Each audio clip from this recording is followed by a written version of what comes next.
मैंने भी इस वतन से उतनी ही मोहब्बत की है जितना कोई भी पागल आशिक अपनी महबूब से करेगा।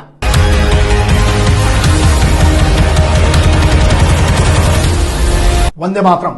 जिस भी राष्ट्र में यदि उसकी सेनाओं पर, उसकी फोर्सेस के ऊपर अगर राजनीति होने लगे तो आप समझ लीजिए कि वो राष्ट्र पतन की ओर जाएगा। और स्पेशली विशेषकर उस समय पर जब आपका दुश्मन आपके दरवाजे पर दो तीन तरफ से आप पे घात लगा के बैठा हो कि आप बस मौका दो, वो आपको अंदर से तोड़ना चाहता है क्योंकि बाहर से उसकी जीतने की दम नहीं है। तो मेरा ये आप सभी से अपील है, उन देशभक्त राजनेताओं से मेरी अपील है, मेरी अपील इस देश के यूथ से, इस देश के उन नागरिकों से है जो इस वतन से उतनी ही मोहब्बत करते हैं जितना कोई भी देशभक्त या कोई भी वर्दी वाला करता है। मैं कोई फौजी नहीं हूं, लेकिन मुझे पता है कि मुझे यहां पर यार उन लोगों पर भरोसा है जिनके अंदर OLQs पाई जाती हैं, तभी तो वो ऑफिसर्स है ना।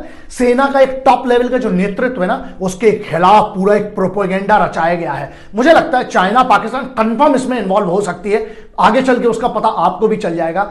आप जो भी सेना से संबंधित लोग हैं, वो उनके परिवार, ये ध्यान रखें कि आप ऐसे भी किसी प्रोपेगेंडा का हिस्सा ना बने। आप समझदार हैं, आप अपनी रिसर्च करें। हिंदुस्तान में हमारे आज जैसा है ना, आज देश को फौज की जरूरत है, but at the same time the armed forces also need your support, the support of the countryman. वो वहां पर इसलिए नहीं खड़ा होता है फौजी यार किसी पार्टी के लिए, नहीं, बीजेपी के लिए, कांग्रेस के लिए, JDU के लिए, आम आदमी के लिए, वो इसलिए नहीं खड़ा होता है। वो वहां इसलिए खड़ा है कि उसको एक आम आदमी से बहुत ज्यादा अपने वतन से मोहब्बत है। वो उस माटी से मोहब्बत करता है और वो उन लोगों से मोहब्बत करता है जो उसके भरोसे अपने बच्चे को सुलाते हैं। अपनी बीवी बच्चों को छोड़कर आदमी काम पर चला जाता है इसलिए क्योंकि उसको लगता है कि नहीं यार, मेरे इस देश में एक फौज है जो उसकी सुरक्षा कर रही है, आर्म्ड फोर्सेस हैं। अब यहां एक बात आती है कि जब CDS जो चीफ ऑफ डिफेंस स्टाफ हैं, जनरल विपिन रावत साहब जो हैं, उनने किसी चीज को प्रपोज किया है तो हमें यह भी तो समझना पड़ेगा कि ये डेमोक्रेटिक लेवल पर, डेमोक्रेसी आ रहा है हिंदुस्तान में, जंगल राज छोड़िए, धीरे से धीरे उसी चीज को एक लेवल पर बढ़ाया जाएगा।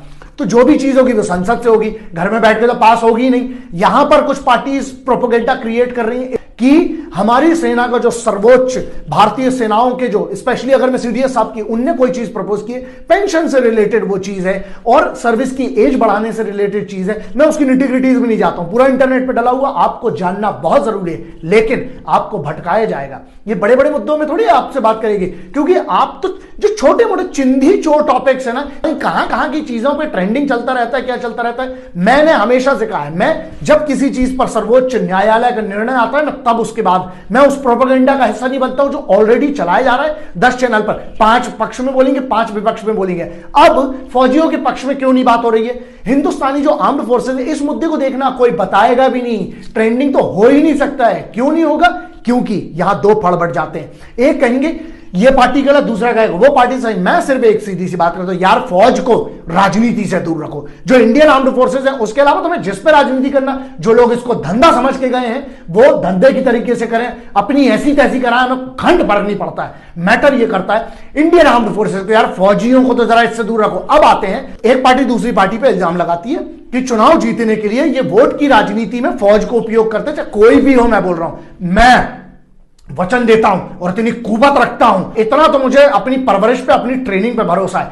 अगर आपको लगता है कि किसी भी पार्टी ने चुनाव जीतने के लिए कोई ब्लास्ट करवाया है, कोई आतंकवादी हमला करवाया है, कुछ प्रोपेगेंडा किया है, एक काम करिए ना, मैं कोई बहुत बड़ा न्यायालय तो नहीं, लेकिन ऐसा खलबली मचाने के लिए औकात इस देश में रखता हूं और युवाओं पे भरोसा रखता हूं जो थोड़ा बहुत मुझे इज्जत देते हैं। मैं एक चीज कहता हूं कि अगर आपको लगता है कि किसी पार्टी ने कोई प्रोपेगेंडा करके कुछ जीता है, कुछ चुनाव जीता है, कुछ है, आप सबूत भेजो ना। मेरे सब जो वेरीफाइड अकाउंट है आप उसके डायरेक्ट मैसेजेस में डालिए। अबे मैं नंगा करूंगा, चाहे वो नेता किसी भी पार्टी का हो, किसी भी स्तर का हो, कोई भी हो, अगर उसने हमारी शहादतों पर राजनीति की है, मैं नंगा करूंगा, चाहे वो किसी भी पार्टी का हो। ध्यान रखना ये बात, मेरे लिए वतन से पहले ना कुछ था, ना है और ना रहेगा। अब आप पे जिम्मेदारी आती है, क्या आप इस फेक प्रोपेगेंडा या जो भी ऐसे प्रोपेगेंडा है जो भारत की सेनाओं के अंदर एक ऐसी फड़ बांटने की काम कर रहे हैं, मैं नहीं चाहता हूं कि राष्ट्र पतन की ओर जाए। अब जिम्मेदारी आपकी है कि समझदारी से साथ दें। जैसा देश को सेना की जरूरत है ना, वैसे ही आज सेनाओं को आपके समर्थन की जरूरत है। मैं कोई फौजी नहीं हूं, मैं आर्म्ड फोर्सेस से संबंध, डायरेक्ट संबंध कोई नहीं रखता हूं, लेकिन एक चीज है, मैंने भी इस वतन से उतनी ही मोहब्बत की है जितना कोई भी पागल आशिक अपनी महबूब से करेगा।